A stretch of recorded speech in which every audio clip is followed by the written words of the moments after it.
Superman has a son. How does that make his family life work?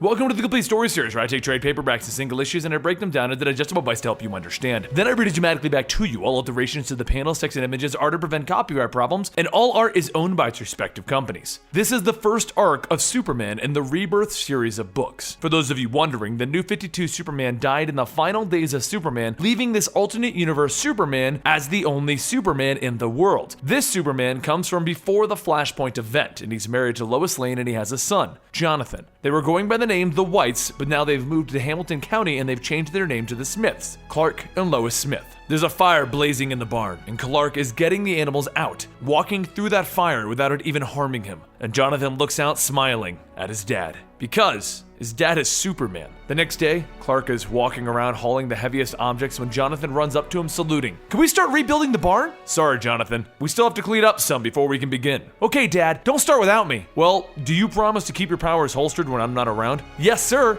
"Then you have a deal. Now go fill up the corn harvester. It ran out of gas yesterday." Jonathan runs off into the fields, chasing after his pet cat, Goldie, as happy as a kid his age could ever be. And as they run over to the field, a hawk spies Goldie and dives down to pick up the poor cat. Panicking, Jonathan calls out, "Goldie!" And he looks up to see the hawk, not knowing what he should do. His eyes then begin to fill with the telltale red glow, and his heat vision fires off at full blast. The hawk and Goldie both explode, with only her collar falling at his feet. Jonathan falls to his knees and he picks up the collar and he begins to cry. "Goldie, I broke my promise." And as he looks up, he sees a young girl standing by a nearby tree, having seen the whole thing. He ignores that and he walks back to the farm saddened, and when Clark asks if he got his daily chores done, he sadly tells him, "Yes, all done." That night at dinner, the blonde girl comes over to the house to introduce herself as Kathy Brandon. She's one of their neighbors, and her grandfather wanted her to bring over some bottles of milk as a welcoming gift. Lois thanks her and asks her if she's seen a yellow cat as she was walking around, and Kathy cringes a little, looking at Jonathan. "No, but I can put out a saucer of milk for you." Then she says goodbye and she heads out. Lois and Clark were happy to meet the neighbors, but Jonathan is already upset over what he did earlier, and he begins to yell at his father. "What's so nice about it? We have to keep our secrets from everyone." After raising his voice, he's sent to his room, where he cries until he hears some noise outside. He looks out his window to see his father in his Superman outfit, talking to Wonder Woman and Batman. Once the three of them turn to see the kid in the window, he reels back, scared that they saw him. His father walks up to the door and opens it in his suit. "Quickly and quietly, you're coming with me." He picks up Jonathan and they take off to the skies. Terrified, Jonathan asks his father if the Justice League has come for him, and Clark tells him, "Actually, they were checking up on me." They land in one of the coldest areas in the world, and Clark continues. "A distress signal came across while I was talking to them, so I told the League that I would handle it with your help alone. Now relax. I want you to listen, watch, and learn."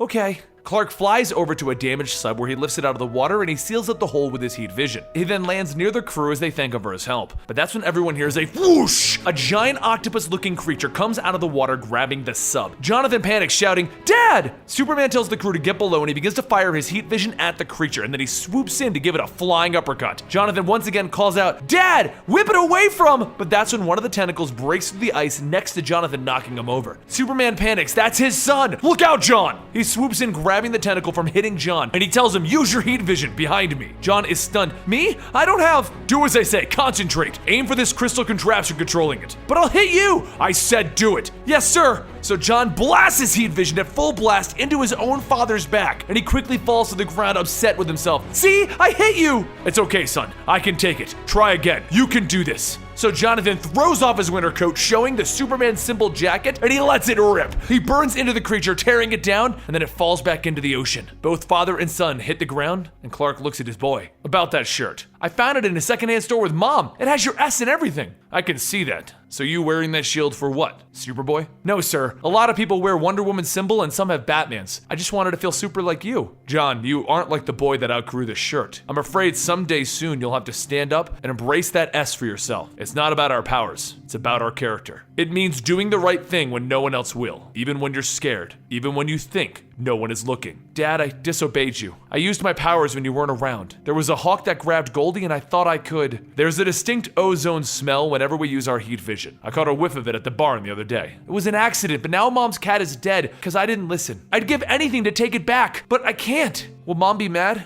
I think she'll be proud. Let's go home. And they take off. But as they leave, something else arises out of the snow. Something with a Kryptonian shield stating, "It can sense a shared genome, one of human in the House of L." Later, the family talks it over and Lois helps put some of the soothing patches onto Clark's back as he explains the boy's heat vision is a lot stronger than he thought it was. John went to a tree to sit with Kathy to explain what's going on. They're just two kids and she isn't going to tell his secret to anyone because she knows that John has a good heart and she feels safe around him. But at that moment, the branch breaks and Jonathan falls to the ground. Kathy's grandfather picked up the unconscious boy and brought him back to the Smith's house, telling them that they need to call the ambulance. Clark snaps at the old man, and once Kathy's grandfather leaves, Lois and him ask the obvious question. If Jonathan's powers are arriving, how did he get injured from a fall? Clark then says that the only place with answers is the Fortress of Solitude. Except, when they get to the Fortress of Solitude, something else has arrived, and using the data of the fortress, he created a new body for itself. The Eradicator.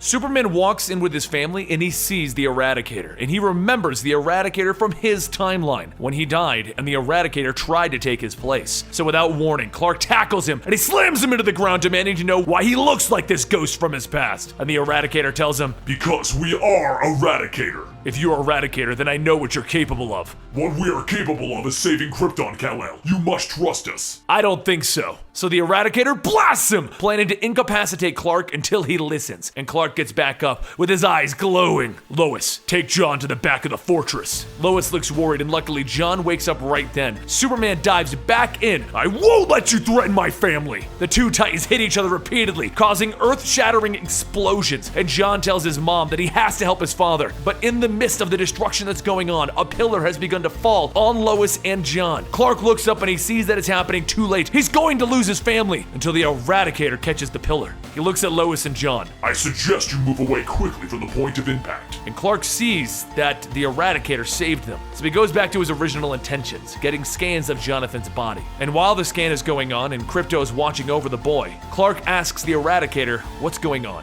Who are you?" The Eradicator explains that he was fated to be here. He was built to follow a protocol created by General Zod. He created the Eradicators to seek out and arrest any criminals on Zod's list. They would take the life force, the very soul from the lawbreaker, and then put that into the Phantom Zone and hold them there while their bodies are put into stasis until they could be properly tried. Their assignments took the Eradicators to the farthest reaches of the galaxy, and when they returned to Krypton, they discovered that it was destroyed, and the blast merged them in this nondescript humanoid form. But the Eradicator saw the space shuttle carrying Clark and followed the savior of Krypton, the sole survivor. And now they have a new hope, the trace of a new Kryptonian DNA in Jonathan. Sadly, merged with human DNA. And because of this, the Eradicator is here to eradicate the human DNA from Jonathan. Clark perks up at that.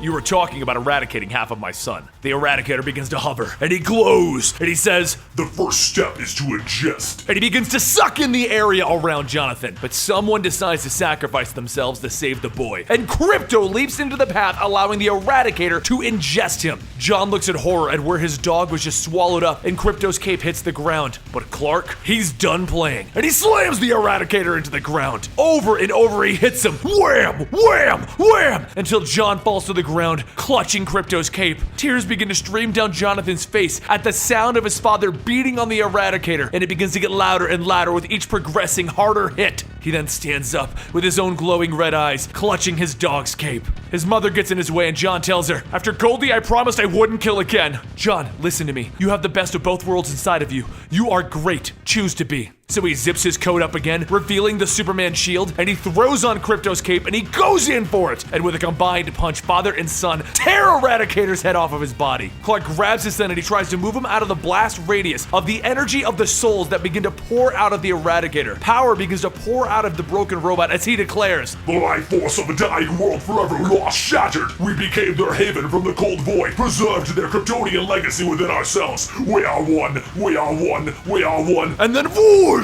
The power fires off into the sky. The entire world can see the power spiking into the heavens, the souls of Kryptonians combined with the sheer force of power spilling out over the world. People begin to ask, should they call 911 or maybe the Ghostbusters? Clark, John, and Lois are all knocked back to the seaport of Metropolis where they land in a bar, and Lois notices something isn't right. Clark and John are in pain. She's confused as to what's going on, but that's when she sees Bibbo's moon rock and realizes it must have kryptonite in it. It's drawing the energy and the spirits here, and if that is it, that is hurting her family. The spirits of the Kryptonians begin to possess possess the bodies of any human nearby, and they begin to fight against each other, trying to fight for their world. Everything begins to amp up to 11 as the souls begin to try and take Clark's body, and he shouts, "We are exiles!" as he breaks out of their grasp. He then begins to tap into them somehow, to speak to them. The souls tell me that they are free for the first time since Eradicator. But upon John mentioning Eradicator arrives to begin sucking souls back inside of his robotic prison. We are one. Clark and John begin to take off at high speeds, tearing up the ocean of the seaport of Metropolis, flipping boats in their path, because Clark knows what this means. With the Eradicator containing the souls of the Kryptonians again, he's about to try and eradicate half of John. The spirits who are still free fly alongside Clark, telling him they have a plan. They are at peace with this plan. And they blow up in Eradicator's face, giving Clark the time that he needs to put Lois and John into a submersible and take them into space, to the moon. He brings them up to a base that Batman is keeping on the moon, and John tells his father that they should team up and finish the Eradicator. But Clark says, "I'm not ready for the world to truly know about your powers. The League suspects, but I'm not ready for you to grow up, John."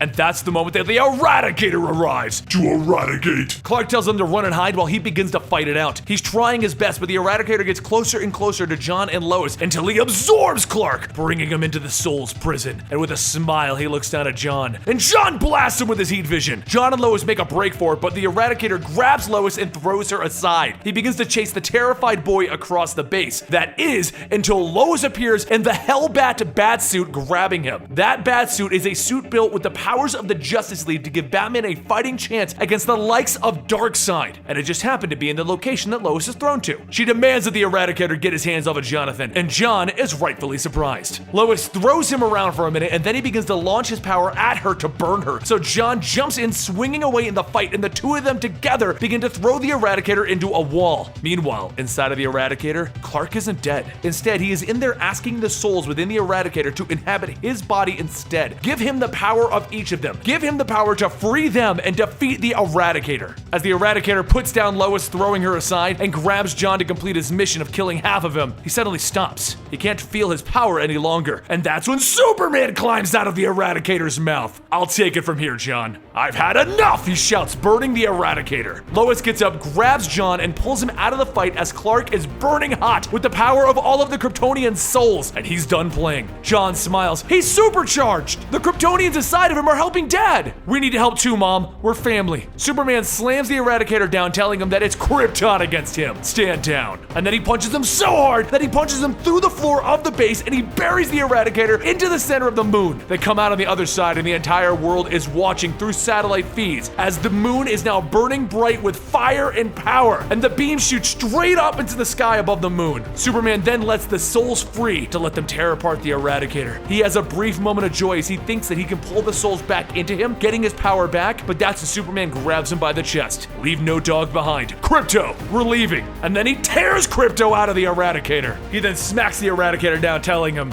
"Krypton has deemed you unworthy." He lands with an explosion on the side of the moon, and every satellite in the sky is watching. The spirits of Krypton give their thanks to Superman by creating the symbol of the House of El before dispersing into the afterlife. He tells them thank you, and then he tells Krypto to sit on the wrecked Eradicator. He walks over to the American flag and he repositions it on the moon for the world to see, and he stands proudly in front of it. The whole world sees their new Superman. While they thought that their hope was lost because of the death of their Superman, they now see there's hope again. Shortly after this, they shake his hand and they give him the key to the city, aware that they have their hero again, one that they haven't had since the death of the last Superman. And to make things even better, Superman brings his son to the Watchtower, floating over the Earth to introduce Superboy to Batman and Wonder Woman. This is the first arc of Superman Rebirth, basically, the son of Superman, and it was amazing, and I loved every minute of it. It's from the writer who brought us Robin Rises, and he just did an amazing job again. Let me know in the comments down below what you thought about this story, and don't forget to follow me on Twitter at Comicstorian and subscribe to our channel to get more comic book dramatic recaps. Ba-bum bum bum bum ba-dum ba-da-dum ba-da-dum ba-bum bum bum bum ba-dum ba-da-dum ba-da-dum